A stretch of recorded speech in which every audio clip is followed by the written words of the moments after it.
ಹರಿ ಓಂ. ಶ್ರುತಿಸ್ಮೃತಿಪುರಾಣಾನಾಂ ಆಲಯಂ ಕರುಣಾಲಯಂ ನಮಾಮಿ ಭಗವತ್ಪಾದಂ ಶಂಕರಂ ಲೋಕಶಂಕರಂ. ವಿಶ್ವಂ ಮಾಯಾಮಯತ್ವೇನ ರೂಪಿತಂ ಯತ್ಪ್ರಬೋಧತಃ ವಿಶ್ವಂಚ ಯತ್ಸ್ವರೂಪಂ ತಂ ವಾರ್ತಿಕಾಚಾರ್ಯಮಾಶ್ರಯೇ. ಭಾರತೀ ಕರುಣಾಪಾತ್ರಂ ಭಾರತೀ ಪದಭೂಷಣಂ ಭಾರತೀ ಪದಮಾರೂಢಂ ಭಾರತೀ ತೀರ್ಥಮಾಶ್ರಯೇ. ವಿದ್ಯಾವಿನಯಸಂಪನ್ನಂ ವೀತರಾಗಂ ವಿವೇಕಿನಂ ವಂದೇ ವೇದಾಂತತತ್ತ್ವಜ್ಞಂ ವಿದುಷೇಖರಭಾರತೀಂ. ನಮಃಶಂಕರಾಯ. ಎಲ್ಲ ಆಧ್ಯಾತ್ಮಿಕ ಬಂಧು ಮಿತ್ರರಿಗೆ ನನ್ನ ಹೃದಯಪೂರ್ವಕವಾದಂತಹ ನಮಸ್ಕಾರಗಳು. ಶ್ರೀ ಮಾಧವೀಯ ಶಂಕರ ದಿಗ್ವಿಜಯ ಸಾರದಲ್ಲಿ ನಿನ್ನೆಯ ದಿವಸ ಆದಿಶಂಕರಾಚಾರ್ಯರು ಹಾಗೂ ವೇದವ್ಯಾಸ ಮಹರ್ಷಿಗಳ ನಡುವೆ ಒಂದು ವೇದಾಂತದ ಚರ್ಚೆ ವಾದ ಆಗ್ತದೆ. ಆದಿಶಂಕರಾಚಾರ್ಯರಿಗೆ ಪರೀಕ್ಷೆಯನ್ನು ಮಾಡಲೆಂದೇ ಬಂದಿರುವಂತಹ ಆ ಬಾದರಾಯಣರು ಆ ಪರೀಕ್ಷೆಯನ್ನು ತೆಗೆದುಕೊಂಡು ಶಂಕರಾಚಾರ್ಯರು ಬರೆದಿರುವಂತಹ ಭಾಷ್ಯಗಳನ್ನು ನೋಡಿ ಅತಿ ಆನಂದದಿಂದ ಅವರಿಗೆ ಇನ್ನೂ 16 ವರ್ಷ ನೀನು ಆಯಸ್ಸನ್ನು ಪಡೆದುಕೊಂಡು ಈ ಲೋಕೋದ್ಧಾರದ ಕೆಲಸವನ್ನು ಮಾಡುವಂತ ಹೇಳಿ ಆಶೀರ್ವಾದ ಮಾಡ್ತಾರೆ. ಇವತ್ತಿನ ದಿವಸ 87ನೇ ಶ್ಲೋಕದಿಂದ ಈ ಒಂದು ಚರಿತಾಮೃತವು ಆರಂಭ ಆಗ್ತದೆ. ತತಃ ಸ ವೇದಾಂತರಹಸ್ಯವೇತ್ತ ಭೇತ್ತ ಮತಾನಾಂ ತರಸಾ ಮತಾನಾಂ ಪ್ರಯಾಗಮಾಗಾತ್ ಪ್ರಥಮಂ ಜಿಗೀಷುಃ ಕುಮಾರಿಲಂ ಸಾಧಿತ ಕರ್ಮಜಾಲಂ. ಆ ಆಶೀರ್ವಾದವನ್ನು ಪಡೆದುಕೊಂಡಿರುವಂತಹ ಆದಿಶಂಕರಾಚಾರ್ಯರು ತಮಗೆ ಸಮ್ಮತವಲ್ಲದ, ಅಂದರೆ ವೇದ ವಿರುದ್ಧವಾದಂತಹ ಎಲ್ಲ ಮತಗಳನ್ನು ಶೀಘ್ರದಲ್ಲಿಯೇ ಖಂಡಿಸ್ತಾರೆ ಹಾಗೂ ಆ ವೇದಾಂತದ ರಹಸ್ಯವನ್ನು ಪರಿಪೂರ್ಣವಾಗಿ ಬಲ್ಲವರು ಆಗಿರ್ತಾರೆ. ಹಾಗೂ ಈ ಆದಿಶಂಕರಾಚಾರ್ಯರಿಗೆ ಮತ್ತೊಂದು ಇಚ್ಛೆ ಬರ್ತದೆ. ಏನು ಅಂತ ಕೇಳಿದರೆ, ಆಚಾರ್ಯರು ಆ ಪ್ರಯಾಗ ಕ್ಷೇತ್ರದಲ್ಲಿ ಇರುವಂತಹ ಕುಮಾರಿಲ ಭಟ್ಟರು, ಆ ಕುಮಾರಿಲ ಭಟ್ಟರು ಯಾರೆಂದರೆ ಕರ್ಮಕಾಂಡ, ವೇದದಲ್ಲಿ ಕರ್ಮಕಾಂಡ ಹಾಗೂ ಜ್ಞಾನಕಾಂಡ ಅಂಥೇಳಿ 2 ಭಾಗ ನೋಡಬಹುದು. ಆ ವೇದದಲ್ಲಿ ಬರುವಂತಹ ಕರ್ಮಕಾಂಡದಲ್ಲಿ ಅತಿ ಧುರೀಣರಾದಂತಹ ಅತಿ ವಿದ್ವಾಂಸರಾದಂತಹ ಆ ಕುಮಾರಿಲ ಭಟ್ಟರ ಜೊತೆ ವಾದ ಮಾಡಿ ಈ ಒಂದು ಜ್ಞಾನ ಮಾರ್ಗಕ್ಕೆ ಅವರನ್ನು ಕರೆದುಕೊಂಡು ಬರಬೇಕು ಎಂಬ ಇಚ್ಛೆ ಆದಿಶಂಕರರಿಗೆ ಆಗ್ತದೆ. ಆನಂತರ ಅವರು ಆ ಪ್ರಯಾಗ ಕ್ಷೇತ್ರಕ್ಕೆ ಹೋಗಬೇಕು ಅಂಥೇಳಿ ಅವರು ನಿಶ್ಚಯ ಮಾಡ್ತಾರೆ. ಗಿರೇರವಪ್ಲುತ್ಯ ಗತಿಸ್ಸತಾಂ ಯಃ ಪ್ರಾಮಾಣ್ಯಮಾಮ್ನಾಯ ಗಿರಾಮವಾದೀತ ಯಸ್ಯ ಪ್ರಸಾದಾತ್ ತ್ರಿದವೌಕಸೌಪಿ ಪ್ರಪೇದಿರೇ ಪ್ರಾಕ್ತನ ಯಜ್ಞಭಾಗಾನ್. ಯಾರು ವೈದಿಕರಿಗೆ ಹಾಗೂ ಸಜ್ಜನರಿಗೆ ಗತಿಯಾಗಿದ್ದರು ಅವರೇ ಕುಮಾರಿಲ ಭಟ್ಟರು. ಬೆಟ್ಟದಿಂದ ಧುಮಿಕೆದರು ವೇದ ಪ್ರಾಮಾಣ್ಯವನ್ನು ಸ್ಥಾಪಿಸಿದ್ದರು ಅವರೇ ಕುಮಾರಿಲ ಭಟ್ಟರು. ಈ ಒಂದು ಕಥೆಯು ಅತಿ ಆಶ್ಚರ್ಯಕರವಾದಂತಹ ಒಂದು ಪ್ರಸಂಗ ಇದೆ.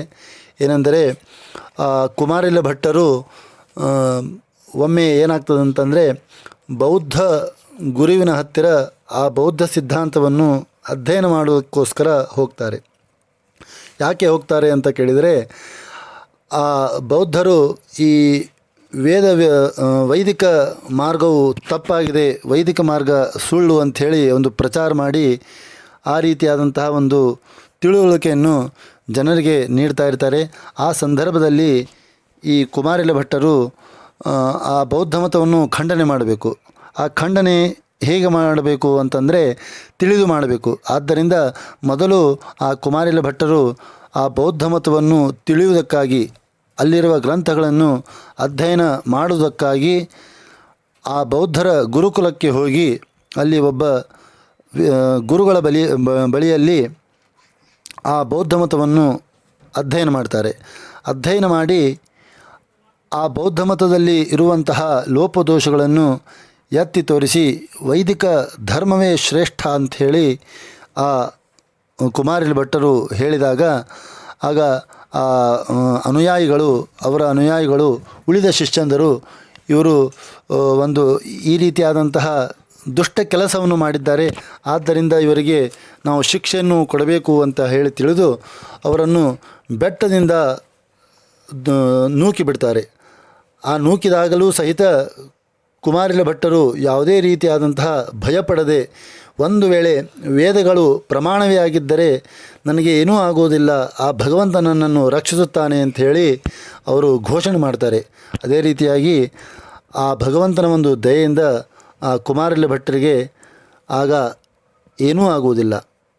ಇಷ್ಟು ನಿರ್ಭಯರಾದಂತಹ ಧರ್ಮವನ್ನೇ ನಂಬಿದ್ದಂತಹ ಆ ಕುಮಾರಿಲ ಭಟ್ಟರನ್ನು ಭೇಟಿಯಾಗಿ ಅವರನ್ನು ಈ ಕರ್ಮಕಾಂಡದಿಂದ ಜಯಿಸಿ ಆ ಜ್ಞಾನಕಾಂಡಕ್ಕೆ ಕರೆತರಬೇಕು ಎಂಬ ಇಚ್ಛೆಯಿಂದ ಆದಿಶಂಕರರು ಆ ಪ್ರಯಾಗ ಕ್ಷೇತ್ರಕ್ಕೆ ಹೋಗಲು ಅಣಿಯಾಗ್ತಾರೆ. ಸೋಯಂ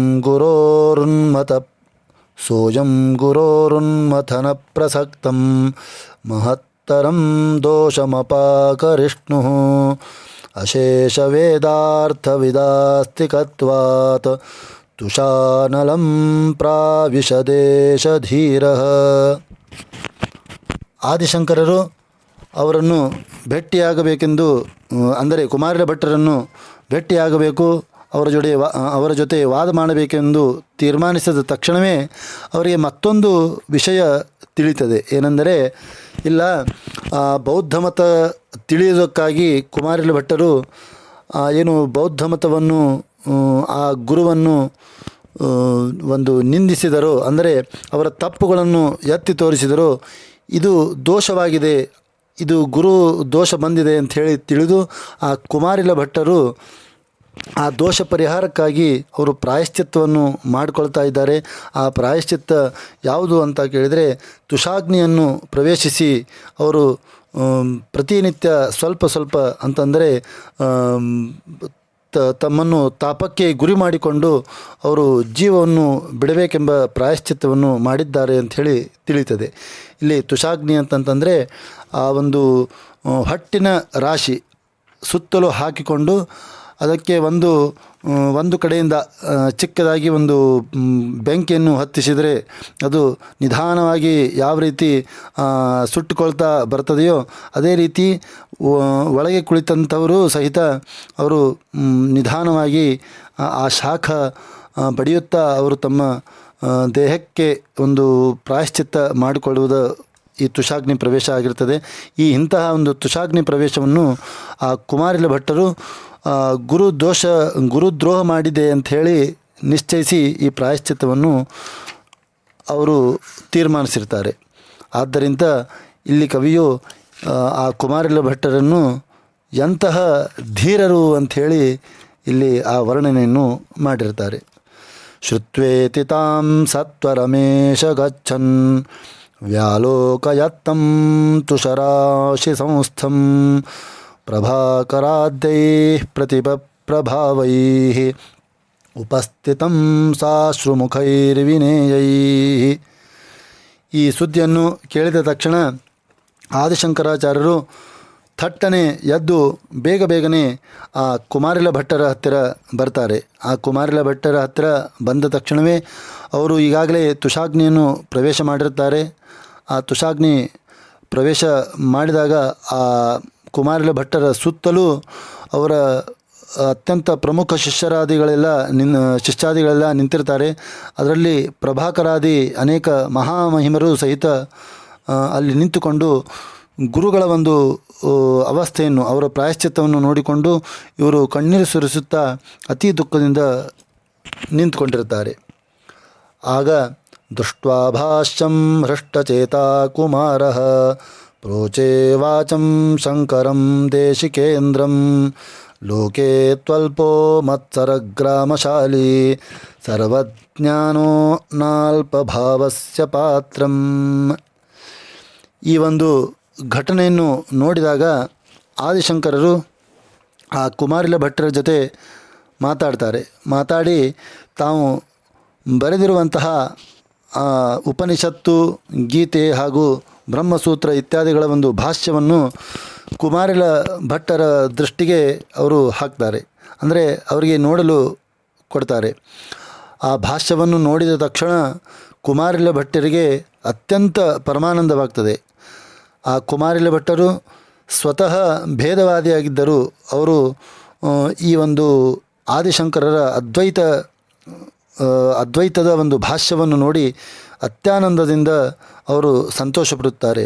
ಇಲ್ಲಿ ವಿಶೇಷವೇನಂತಂದರೆ, ಸರ್ವಜ್ಞರಾದಂತಹ ಎಲ್ಲವನ್ನು ಅರಿತಂತಹ ಪಂಡಿತರಿಗೆ ಸಣ್ಣತನವಿರುವುದಿಲ್ಲ. ಆದ್ದರಿಂದ ಈ ಮಹಿಮೆ ಉಳ್ಳಂತಹ ಒಂದು ಭಾಷ್ಯವನ್ನು ನೋಡಿ ಅವರು ಅತಿ ಆನಂದದಿಂದ ನನ್ನ ಕಣ್ಣುಗಳನ್ನು ತೆರೆಸಿದಿರಿ, ನನ್ನ ಅಂತ್ಯಕಾಲಕ್ಕೆ ಒಂದು ಸರಿಯಾದಂತಹ ಒಂದು ವಿಷಯವನ್ನು ತಿಳಿಸಿದಿರಿ ಅಂತ ಹೇಳಿ ಆ ಆದಿಶಂಕರರನ್ನು ಕುರಿತು ವರ್ಣನೆಯನ್ನು ಮಾಡುತ್ತಾರೆ. ಭವಾದೃಶಾಂ ದರ್ಶನಮೇವ ಲೋಕೆ ವಿಶೇಷತೋಸ್ಮಿನ್ ಸಮಯೇ ದುರಾಪಂ ಪುರಾರ್ಜಿತೈಃ ಪುಣ್ಯಚಯೈಃ ಕಥಂಚಿತ್ ತ್ವಮದ್ಯ ಮೇ ದೃಷ್ಟಿಪಥಂಗತೋ ಭೂಃ. ಆ ಭಾಷ್ಯವನ್ನು ನೋಡಿ ಆ ಆದಿಶಂಕರರಿಗೆ ಕುಮಾರಿಲ ಭಟ್ಟರು ಹೃದಯಪೂರ್ವಕವಾಗಿ ವರ್ಣನೆಯನ್ನು ಮಾಡುತ್ತಾರೆ. ಮತ್ತು ನಿಮ್ಮಂಥವರ ದರ್ಶನವು ಇಂತಹ ಸಮಯದಲ್ಲಿ, ಅಂದರೆ ಅವರೇನು ಪ್ರಾಯಶ್ಚಿತ್ತ ಗುರುದ್ರೋಹ ಆಗಿದೆ ಅಂಥೇಳಿ ಪ್ರಾಯಶ್ಚಿತ್ತವನ್ನು ಏನು ಮಾಡ್ಕೊಳ್ತಿರ್ತಾರೋ ಇಂತಹ ಸಮಯದಲ್ಲಿ ನನಗೆ ಆಗಿದ್ದು ಬಹಳ ದುರ್ಲಭ. ಇದು ಯಾವ ಕಾರಣದಿಂದ ಆಗಿದೆ ಅಂತ ಅಂದರೆ, ಇದು ನನ್ನ ಪೂರ್ವಾರ್ಜಿತ, ಹಿಂದೆ ನಾನು ಮಾಡಿರುವಂತಹ ಪುಣ್ಯಗಳ ರಾಶಿಯಿಂದಲೇ ಈ ನನಗೆ ಒಂದು ಸೌಭಾಗ್ಯವು ಸಿಕ್ಕಿದೆ ಅಂಥೇಳಿ ಆ ಕುಮಾರಿಲ ಭಟ್ಟರು ಹೇಳ್ತಾರೆ. ನಿರ್ವ್ಯಾಜ ಕಾರುಣ್ಯ ಮುಹೂರ್ತ ಮಾತ್ರಂ ಅತ್ರ ತ್ವಯಾ ಭಾವ್ಯಮಹಂ ತು ಯಾವತ್ ಯೋಗೀಂದ್ರ ಹೃತ್ಪಂಕಜ ಭಾಗ್ಯಮೇತತ್ ತ್ಯಜಾಮ್ಯಸೂನ್ ರೂಪಮವೇಕ್ಷಮಾಣಃ. ಆಗ ಆದಿಶಂಕರರು ಈ ವಿಷಯನ ಈಗ ಹೇಳುವ ವಿಷಯ ಮಾಧವೀಯ ಶಂಕರ ದಿಗ್ವಿಜಯ ಸಾರದಲ್ಲಿ ಸ್ವಲ್ಪ ವಿಸ್ತಾರವಾಗಿ ಬಂದಿದೆ. ಏನಂದರೆ, ಆದಿಶಂಕರರು ಕುಮಾರಿಲ ಭಟ್ಟರಿಗೆ ಹೇಳ್ತಾರೆ, ಇಲ್ಲ, ನೀವು ಪ್ರಾಯಶ್ಚಿತ್ತ ಮಾಡುವ ಒಂದು ಯಾವುದೇ ಅವಶ್ಯಕತೆ ಇಲ್ಲ ಅಂಥೇಳಿ ಹೇಳ್ತಾರೆ. ನೀವು ವೈದಿಕ ಧರ್ಮವನ್ನು ರಕ್ಷಿಸುವುದಕ್ಕಾಗಿ ಅದೊಂದು ತಂತ್ರ ಮಾಡಿದ್ದೀರೇ ಹೊರತು ಇದರಲ್ಲಿ ನಿಮ್ಮದು ಯಾವುದೇ ರೀತಿಯಾದಂತಹ ದೋಷ ಇಲ್ಲ. ಆದ್ದರಿಂದ ನೀವು ಈ ಪ್ರಾಯಶ್ಚಿತ್ತವನ್ನು ಇಲ್ಲಿಗೆ ಬಿಟ್ಟು ಬಿಡಿ ಅಂತ ಹೇಳಿದಾಗ, ಆಗ ಸಂಕಲ್ಪ ಮಾಡಿರುವಂತಹ ಆ ಕುಮಾರಿಲ ಭಟ್ಟರು ಈ ರೀತಿ ಹೇಳ್ತಾರೆ. ಏನೆಂದರೆ, ಇಲ್ಲ ಶಂಕರ ಗುರುಗಳೇ, ಈಗ ಒಂದು ಮುಹೂರ್ತ ಕಾಲದವರೆಗೆ ನೀವು ಇಲ್ಲಿ ಇದ್ದರೆ ಸಾಕು. ನಿಮ್ಮ ಹೃದಯ ಪದ್ಮಗಳ ಒಂದು ದರ್ಶನದ ಭಾಗ್ಯವು ನನಗೆ ಸಿಕ್ಕಿದೆ. ಆದ್ದರಿಂದ ಈ ಭಾಗ್ಯವನ್ನು, ನಿಮ್ಮ ಈ ಭವ್ಯವಾದ ರೂಪವನ್ನು ನೋಡುತ್ತಾ ನಾನು ನನ್ನ ಪ್ರಾಣ ಬಿಡುತ್ತೇನೆ ಅಂತ ಹೇಳಿ ಆ ಕುಮಾರಿಲ ಭಟ್ಟರು ಆ ಪ್ರಾಯಶ್ಚಿತ್ತವನ್ನು ಬಿಡದೆ, ತಾವು ಮಾಡಿರುವಂತಹ ಪ್ರಾಯಶ್ಚಿತ್ತವನ್ನು ಬಿಡದೆ ಆ ಶಂಕರ ಭಗವತ್ಪಾದರಲ್ಲಿ ಮತ್ತೊಂದು ಪ್ರಾರ್ಥನೆಯನ್ನು ಮಾಡುತ್ತಾರೆ. ನಿಮ್ಮ ಮುಂದೆ ನಾನು ಪ್ರಾಣ ಬಿಡುತ್ತೇನೆ, ಆದ್ದರಿಂದ ದಯವಿಟ್ಟು ನೀವು ಇಲ್ಲೇ ಇರಿ ಅಂತ ಹೇಳಿ ಆ ರೀತಿ ಹೇಳ್ತಾರೆ. ಇತ್ಯೂಚಿವಾಂಸಮಿಮಮಿದ್ಧ ಸುಖ ಪ್ರಕಾಶಂ ಬ್ರಹ್ಮೋಪದಿಶ್ಚ ಬಹಿರಂತರಪಾಸ್ತಮೋಹಂ ತನ್ವಂತಯಾ ನಿಧಿರಸೌ ತರಸಾ ಭ್ರಮಾರ್ಗಾತ್ ಶ್ರೀಮಂಡನಸ್ಯ ನಿಲಯಂ ಸ ಇಯೇಷ ಗಂತುಂ. ಈ ರೀತಿಯಾಗಿ ಆ ಕುಮಾರಿಲ ಭಟ್ಟರು ನುಡಿದಾಗ ದಯಾನಿಧಿಗಳಾದಂತಹ ಶ್ರೀ ಶಂಕರ ಭಗವತ್ಪಾದರು ಆ ಕುಮಾರಿಲ ಭಟ್ಟರಿಗೆ ಸಚ್ಚಿತ್ ಆನಂದ ರೂಪವಾದಂತಹ ಆ ಪರಬ್ರಹ್ಮವನ್ನು ಉಪದೇಶವನ್ನು ಮಾಡುತ್ತಾರೆ. ಹಾಗೂ ಆ ಕುಮಾರಿಲ ಭಟ್ಟರಲ್ಲಿ ಇದ್ದಂತಹ ಅನೇಕ ಅಜ್ಞಾನಗಳು ಅಂದರೆ ಬಾಹ್ಯದಲ್ಲಿ ಅಂತರದಲ್ಲಿ ಇದ್ದಂತಹ ಅನೇಕ ಅಜ್ಞಾನಗಳನ್ನು ಹೋಗಲಾಡಿಸಿ ಅವರಿಗೆ ಒಂದು ಸದ್ಗತಿಯನ್ನು ಕರುಣಿಸ್ತಾರೆ. ಆನಂತರ ಶಂಕರ ಭಗವತ್ಪಾದರು ಆ ಕುಮಾರಿಲ ಭಟ್ಟರು ಹೇಳಿದಂತೆ ನಾನು ಈಗಾಗಲೇ ನಾನು ಪ್ರಾಯಶ್ಚಿತ್ತ ತೆಗೆದುಕೊಂಡಿದ್ದೇನೆ, ನೀವು ಯಾವ ಕಾರ್ಯಕ್ಕಾಗಿ ಬಂದಿದ್ದೀರೋ ಆ ಕೆಲಸವನ್ನು ಮುಗಿಸಿಕೊಡಲು ನನ್ನ ಇನ್ನೊಬ್ಬ ಪ್ರಮುಖ ಶಿಷ್ಯನಾದಂಥ ಮಂಡನ ಮಿಶ್ರರ ಹತ್ತಿರ ನೀವು ಹೋಗಿ ಅಂಥೇಳಿ ಆ ಕುಮಾರಿಲ ಭಟ್ಟರು ಈಗಾಗಲೇ ಹೇಳಿರ್ತಾರೆ. ಅದೇ ರೀತಿ ಆ ಶಂಕರರು ಆ ಕುಮಾರಿಲ ಭಟ್ಟರ ಮಾತಿನಂತೆ ತಮ್ಮ ಯೋಗ ಬಲದಿಂದ ಶ್ರೀ ಮಂಡನ ಮಿಶ್ರರ ವಾಸಸ್ಥಾನಕ್ಕೆ ಆಕಾಶ ಮಾರ್ಗದಲ್ಲಿ ಹೋಗಲು ಇಚ್ಛೆಪಡುತ್ತಾರೆ. ಅಂದರೆ ಅವರು ಈಗ ಪ್ರಯಾಗ ಕ್ಷೇತ್ರದಿಂದ ಮಾಹಿಷ್ಮತಿ ನಗರಕ್ಕೆ, ಮಂಡನ ಮಿಶ್ರರು ಇರುವಂತಹ ನಗರ ಮಾಹಿಷ್ಮತಿ, ನರ್ಮದಾ ನದಿ ತೀರದಲ್ಲಿ ಇರುವಂತಹ ಆ ನಗರಕ್ಕೆ ಆದಿಶಂಕರರು ಆಕಾಶ ಮಾರ್ಗದಿಂದ ಅತಿ ಗಡಿಬಿಡಿಯಿಂದ ಅವರು ಹೋಗುತ್ತಾರೆ. ಅಥ ಪ್ರತಸ್ಥೆ ಭಗವಾನ್ ಪ್ರಯಾಗಾತ್ ತಮ್ಮಂಡನಂ ಪಂಡಿತಮಾಶುಚೇತುಂ ಗಚ್ಚನ್ ಸ್ವಸೃತ್ಯಾ ಪರಮಾಲುಲೋಕೆ ಮಾಹಿಷ್ಮತೀಂ ಮಂಡನಮಂಡಿತಾಂಸಃ. ಅನಂತರ ಆ ಯೋಗೀಂದ್ರರಂತಹ ಆದಿಶಂಕರರು ಮಂಡನ ಎಂಬ ಪಂಡಿತನನ್ನು ಜಯಿಸುವುದಕ್ಕಾಗಿ ಅವರೂ ಸಹಿತ ಆ ಕರ್ಮಕಾಂಡದಲ್ಲಿಯೇ ಅತಿ ಪ್ರಮುಖರಾಗಿರುತ್ತಾರೆ, ಶ್ರೇಷ್ಠರಾಗಿರುತ್ತಾರೆ. ಅಂತಹ ಮಂಡನ ಮಿಶ್ರರನ್ನು ಗೆಲ್ಲುವುದಕ್ಕಾಗಿ ಹಾಗೂ ಅವರನ್ನು ಜ್ಞಾನಕಾಂಡಕ್ಕೆ ತರುವುದಕ್ಕಾಗಿ ಆಕಾಶ ಮಾರ್ಗದಿಂದ ವೇಗವಾಗಿ ಮಾಹಿಷ್ಮತಿ ನಗರಕ್ಕೆ ಪ್ರವೇಶ ಮಾಡ್ತಾರೆ. ಆ ಮಾಹಿಷ್ಮತಿ ನಗರ ಹೇಗಿರುತ್ತದೆ ಅಂತಂದರೆ ಧ್ವಜ ಪತಾಕಾದಿ ಅಲಂಕಾರಗಳಿಂದಲೂ ಭೂಷಿತವಾಗಿರುತ್ತದೆ. ಹಾಗೂ ಆ ಮಾಹಿಷ್ಮತಿ ನಗರ, ಕವಿ ಹೇಳ್ತಾರೆ ಇಲ್ಲಿ, ಆ ಮಾಹಿಷ್ಮತಿ ನಗರ ಮತ್ತೊಂದರಿಂದ ಶ್ರೇಷ್ಠತೆಯನ್ನು ಕೊಂಡಿರುತ್ತದೆ.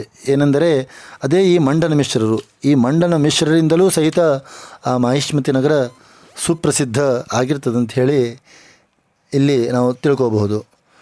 ಪ್ರಫುಲ್ಲ ರಾಜೀವವನೇ ವಿಹಾರಿ ತರಂಗರಿಂಗತ್ ಕಣಶೀಕರಾರ್ದ್ರ ರೇವಾಮರುತ್ಕಂಪಿತ ಸಾಲಮಾಲಃ ಶ್ರಮಾಪರದ್ಭಾಷ್ಯ ಕೃತಂ ಶಿಶೇವೆ. ಆಕಾಶ ಮಾರ್ಗದಿಂದ ಹೋದಂತಹ ಬಾಲಶಂಕರರು, ಆದಿಶಂಕರರು ಅಲ್ಲಿ ನರ್ಮದಾ ನದಿಯ ಮೇಲೆ ಬೀಸಿ ಬರುವಂತಹ ಗಾಳಿಯು, ಅಂದರೆ ನರ್ಮದಾ ನದಿ ಹತ್ತಿರ ಆ ಒಂದು ಮಾಹಿಷ್ಮತಿ ನಗರ ಇರ್ತದೆ.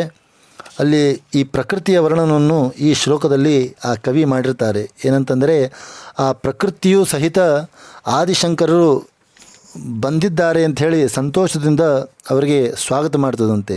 ಯಾವ ರೀತಿ ಅಂದರೆ ಆ ನರ್ಮದಾ ನದಿಯ ಮೇಲೆ ಬೀಸಿ ಬರುವಂತಹ ಗಾಳಿಯು ಅರಳಿದ ತಾವರೆಯ ವನಗಳಲ್ಲಿ ವಿಹರಿಸುತ್ತದಂತೆ.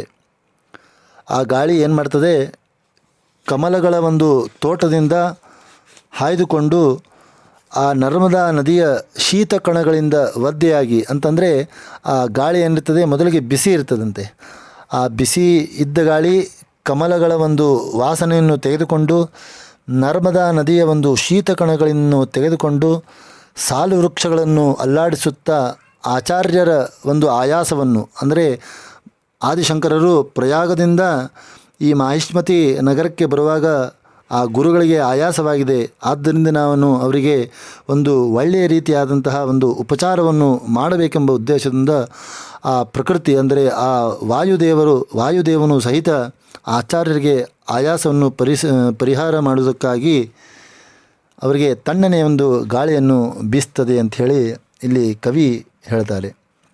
ಆಮೇಲೆ ತಸ್ಮಿನ್ ಸವಿಶ್ರಮ್ಯ ಕೃತಾನ್ನಿಕಸ್ಸನ್ ಖಸ್ವಸ್ತಿಕಾರೋಹಣಶಾಲಿನೀನೇ ಗಚ್ಚನ್ನಸೌ ಮಂಡನ ಪಂಡಿತೌಕೋ ದಾಸೀಸ್ತದೀಯಾ ಸದದರ್ಶ ಮಾರ್ಗೇ.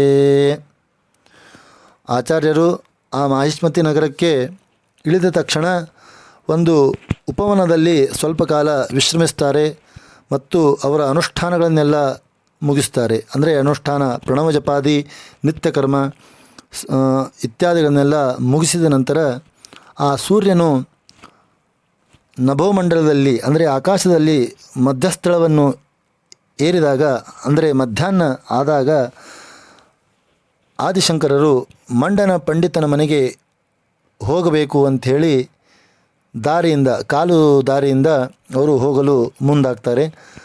ಆ ಕಾಲು ದಾರಿಯಲ್ಲಿ ಹೊರಟಿದ್ದಾಗ ಆ ಮನೆ ಕೆಲಸದ ದಾಸಿಯರನ್ನು ಈ ಆದಿಶಂಕರರು ನೋಡ್ತಾರೆ. ಅಂದರೆ ಆ ನದಿ ಹತ್ತಿರ ಮನೆಯ ಕೆಲಸಕ್ಕಾಗಿ ಬಟ್ಟೆ ಇತ್ಯಾದಿಗಳನ್ನೆಲ್ಲ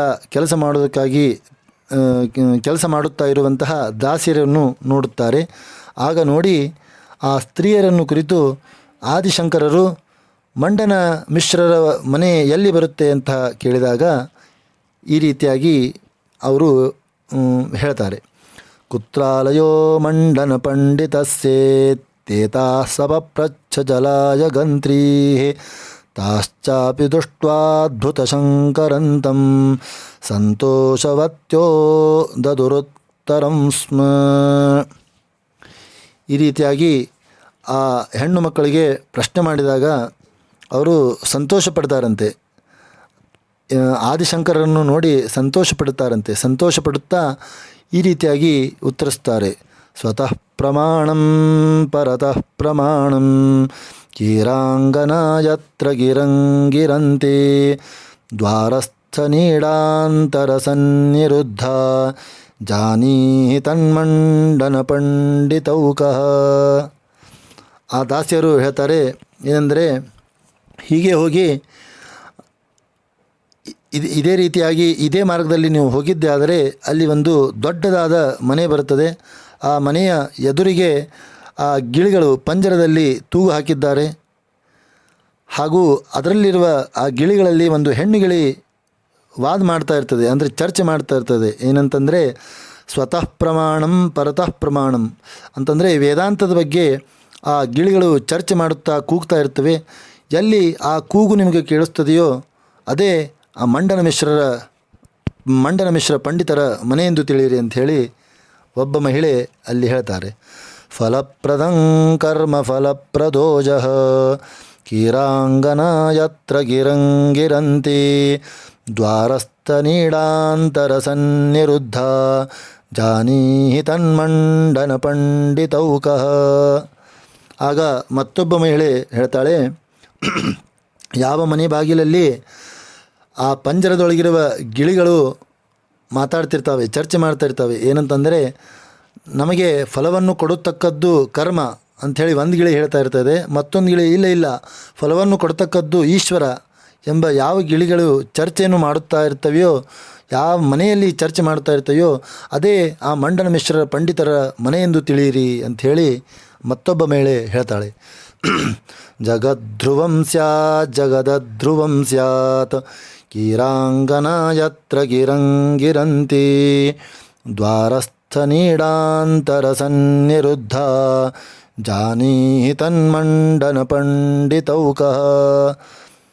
ಆ ಇಬ್ಬರು ಆದ ತಕ್ಷಣ ಇನ್ನೊಬ್ಬ ಮಹಿಳೆ ಅವಳು ಅತಿ ಉತ್ಸಾಹದಿಂದ ಹೇಳ್ತಾಳೆ. ಏನಂತಂದರೆ, ಯಾವ ಗಿಳಿಗಳು ಜಗತ್ತು ನಿತ್ಯ ಜಗತ್ತು ಅನಿತ್ಯ ಅಂತ ಹೇಳಿ ಜಗಳಾಡ್ತಾ ಇರ್ತವೆಯೋ, ಅಂದರೆ ವಾದ ಮಾಡ್ತಿರ್ತವೆಯೋ, ಎಲ್ಲಿ ವಾದ ಮಾಡ್ತಾ ಇರ್ತವೆಯೋ ಅದೇ ಆ ಮಂಡನ ಮಿಶ್ರರ ಪಂಡಿತರ ಮನೆ ಎಂದು ತಿಳಿಯಿರಿ ಅಂಥೇಳಿ ಆ ಆದಿಶಂಕರರಿಗೆ ಅವರು ಮಹಿಳೆಯರು ಹೇಳ್ತಾರೆ. ಈ ರೀತಿ ಹೇಳುವ ಒಂದು ಉದ್ದೇಶ ಅಂತ ಏನಂತು ಕೇಳಿದರೆ, ಆ ಮಂಡನ ಮಿಶ್ರರ ಪಂಡಿತರ ಮನೆಯಲ್ಲಿ ಯಾವಾಗಲೂ ಮೀಮಾಂಸಕರು, ತಾರ್ಕಿಕರು, ವೇದಾಂತಿಗಳು ಪ್ರತಿನಿತ್ಯದಲ್ಲಿ ಗೋಷ್ಠಿಗಳು ಆ ಮನೆಯಲ್ಲಿ ಆಗುತ್ತಾ ಇರ್ತವೆ ಅಂಥೇಳಿ ಇದರಿಂದ ನಾವು ತಿಳಿಯಬೇಕು. ಹಾಗೂ ಆ ಮನೆಯಲ್ಲಿ ವಾದಿ ಪ್ರತಿವಾದಿಗಳು ಬಳಸುವ ಶಬ್ದಗಳನ್ನೇ ಕೇಳಿ ಆ ಗಿಳಿಪಾಠ ಅಂತ ಏನು ಹೇಳ್ತೀವಿ, ಪ್ರತಿನಿತ್ಯ ಈ ವೇದಾಂತದ ಮಾತುಗಳನ್ನು ಕೇಳಿ ಆ ಗಿಳಿಗಳಿಗೂ ಸಹಿತ ಆ ಮಾತುಗಳೆಲ್ಲ ಬಾಯ್ಪಾಠ ಆಗಿ ಅದನ್ನೇ ಮಾತಾಡ್ತಿರ್ತಾವೆ ಅಂಥೇಳಿ ನೋಡ್ಬೋದು. ಇದರಿಂದ ಆ ಮಂಡನ ಮಿಶ್ರರು ಎಷ್ಟು ಶಾಸ್ತ್ರದಲ್ಲಿ ಒಂದು ವಿದ್ವತ್ತು ಪಡೆದಿದ್ದರು ಅಂಥೇಳಿ ನಾವಿಲ್ಲಿ ತಿಳಿದುಕೊಳ್ಳಬಹುದು. ಆಗ ಪೀತ್ವಾ ತದುಕ್ತಿರತತಸ್ಯ ಗೇಹಾತ್ ಗತ್ವಾ ಬಹಿಃ ಸದ್ಮಕವಾಟಗುಪ್ತಂ ದುರ್ವೇಶಮಾಲೋಚ್ಯ ಸಯೋಗಶಕ್ತ್ಯಾ ವ್ಯೋಮಾಧ್ವನಾವಾತರದಂಗಣಾಂತಃ. ಈ ರೀತಿಯಾದಂತಹ ಆ ಮನೆಯ ಒಂದು ವಿಳಾಸ ಕೇಳಿದಾಗ ಈ ರೀತಿ ಆ ಊರಿನಲ್ಲಿರುವ ಹೆಣ್ಣು ಮಕ್ಕಳೇ ಇಷ್ಟು ವಿವರಣೆ ನೀಡಿದ ತಕ್ಷಣ ಆ ಆದಿಶಂಕರರಿಗೆ ಇನ್ನೂ ಆನಂದ ಆಗಿ ಕುತೂಹಲದಿಂದ ಬೇಗನೆ ಹೋಗಬೇಕು, ಆ ಮಂಡನ ಮಿಶ್ರನ ಒಂದು ದರ್ಶನ, ಅವನ ಭೇಟಿ ಆಗಲಿಕ್ಕೆ ಬೇಕು ಅಂಥೇಳಿ ಇನ್ನೂ ಉತ್ಸಾಹ ಆ ಆದಿಶಂಕರರಿಗೆ ಬರ್ತದೆ. ಆ ತಕ್ಷಣ ಅವರು ಹೇಳಿದಂಥ ವಿಳಾಸಕ್ಕೆ ಅವರ ಮನೆಗೆ ಆದಿಶಂಕರರು ಹೋಗ್ತಾರೆ. ಆಗ ಆ ಮಂಡನ ಮಿಶ್ರರ ಮನೆಯ ಹೊರಗಿನ ಬಾಗಿಲ ಹಾಕಿಬಿಟ್ಟಿರ್ತದೆ.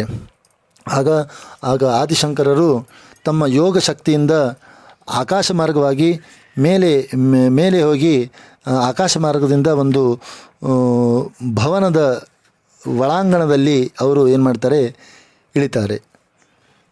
ಸೌಧಾಗ್ರ ಸಂಚ್ಛನ್ನನಭೋವಕಾಶಂ ಪ್ರವಿಶ್ಯ ತತ್ಪ್ರಾಪ್ಯ ಕವೇ ಸಕಾಶಂ ವಿದ್ಯಾವಿಶೇಷಾತ್ತಯಶಃ ಪ್ರಕಾಶಂ ದದರ್ಶತಂ ಪದ್ಮಜ ಸನ್ನಿಕಾಶಂ. ಆ ಒಂದು ಮನೆಯ ಅಗ್ರಭಾಗವು ಆಕಾಶ ಪರ್ಯಂತ ವ್ಯಾಪಿಸಿತ್ತು. ಅಂತಂದರೆ ಆ ಮಂಡನ ಮಿಶ್ರ ಪಂಡಿತರ ಮನೆಯು ಅತಿ ದೊಡ್ಡದಾಗಿತ್ತು. ಅದನ್ನು ಆಕಾಶ ಮಾರ್ಗದಿಂದ ಆ ಗುರುಗಳು ಹೋಗ್ತಾರೆ. ಹೋದ ತಕ್ಷಣ ಒಳಗಡೆ ಹೋಗಿ ಆ ಒಂದು ಪಂಡಿತರ ದರ್ಶನವನ್ನು, ಅಂದರೆ ಪಂಡಿತರನ್ನು ಈ ಆದಿಶಂಕರರು ನೋಡ್ತಾರೆ. ಆ ಪಂಡಿತರು ಯಾವ ರೀತಿ ಇದ್ದರು ಅಂತ ಕೇಳಿದರೆ, ಅವರ ವಿದ್ಯಾ ವಿಶೇಷಗಳಿಂದ ಆ ಕೀರ್ತಿ ಪ್ರಕಾಶ ಉಳ್ಳವನು ಆದಂತಹ ಮಂಡನ ಮಿಶ್ರರು ಸಾಕ್ಷಾತ್ ಬ್ರಹ್ಮದೇವನ ಒಂದು ತೇಜಸ್ಸಿನಿಂದ ಕೂಡಿದವರು. ಆ ಮಂಡನ ಮಿಶ್ರರನ್ನು ಆಚಾರ್ಯರು ಸಂತೋಷದಿಂದ ವೀಕ್ಷಣೆ ಮಾಡ್ತಾರೆ. ತಪೋ ಮಹಿಮ್ನೈವ ತಪೋ ನಿಧಾನಂ ಸಜೈಮಿನಿಂ ಸತ್ಯವತೀ ತನೂಜಂ ಯಥಾವಿಧಿ ಶ್ರಾದ್ದವಿಧೌ ನಿಮಂತ್ರ್ಯ ತತ್ಪಾದ ಪದ್ಮಾನ್ಯವನೇ ಜಯಂತಂ. ಆಗ ಮಂಡನ ಮಿಶ್ರರನ್ನು ನೋಡಿದಾಗ ಅಲ್ಲಿ ತಪೋನಿಧಿಗಳಾದಂತಹ ಜೈಮಿನಿ ಮಹರ್ಷಿಗಳು ಹಾಗೂ ಸತ್ಯವತಿ ಪುತ್ರರಾದಂತಹ ವೇದವ್ಯಾಸ ಮಹರ್ಷಿಗಳು, ಅಂದರೆ ಬಾದರಾಯಣರು ಇರ್ತಾರೆ. ಏಕೆ ಅಂತ ಕೇಳಿದರೆ, ಅವತ್ತಿನ ದಿವಸ ಆ ಮಂಡನ ಮಿಶ್ರರ ಮನೆಯಲ್ಲಿ ಶ್ರಾದ್ದ ಕಾರ್ಯ, ಪಿತೃಶ್ರಾದ್ದ ಕಾರ್ಯ ಇರ್ತದೆ. ಆದ್ದರಿಂದ ಆ ಮಂಡನ ಮಿಶ್ರರು ತಮ್ಮ ತಪಶ್ಶಕ್ತಿಯಿಂದ ಆ ಋಷಿಗಳಾದಂತಹ ಜೈಮಿನಿ ಮಹರ್ಷಿಗಳನ್ನು ಹಾಗೂ ಬಾದರಾಯಣರನ್ನು ಆ ಶ್ರಾದ್ದಕ್ಕೆ ಬ್ರಾಹ್ಮಣರೆಂದು ಆಮಂತ್ರಣವನ್ನು ನೀಡಿರುತ್ತಾರೆ.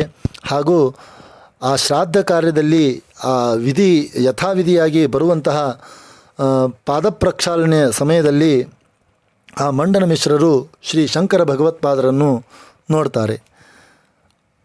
ಆಗ ಅಥೋಪಸಂಸ್ಪೃಶ್ಯ ಜಲಂ ಸಶಾಂತಃ ಸಸಂಭ್ರಮಂ ಮಂಡನ ಪಂಡಿತೋಪಿ ವ್ಯಾಸಾಜ್ಞಯಾ ಶಾಸ್ತ್ರ ವಿದರ್ಚಯಿತ್ವಾ ನ್ಯಮಂತ್ರಯದ್ಭೈಕ್ಷಕೃತೆ ಮಹರ್ಷಿಂ.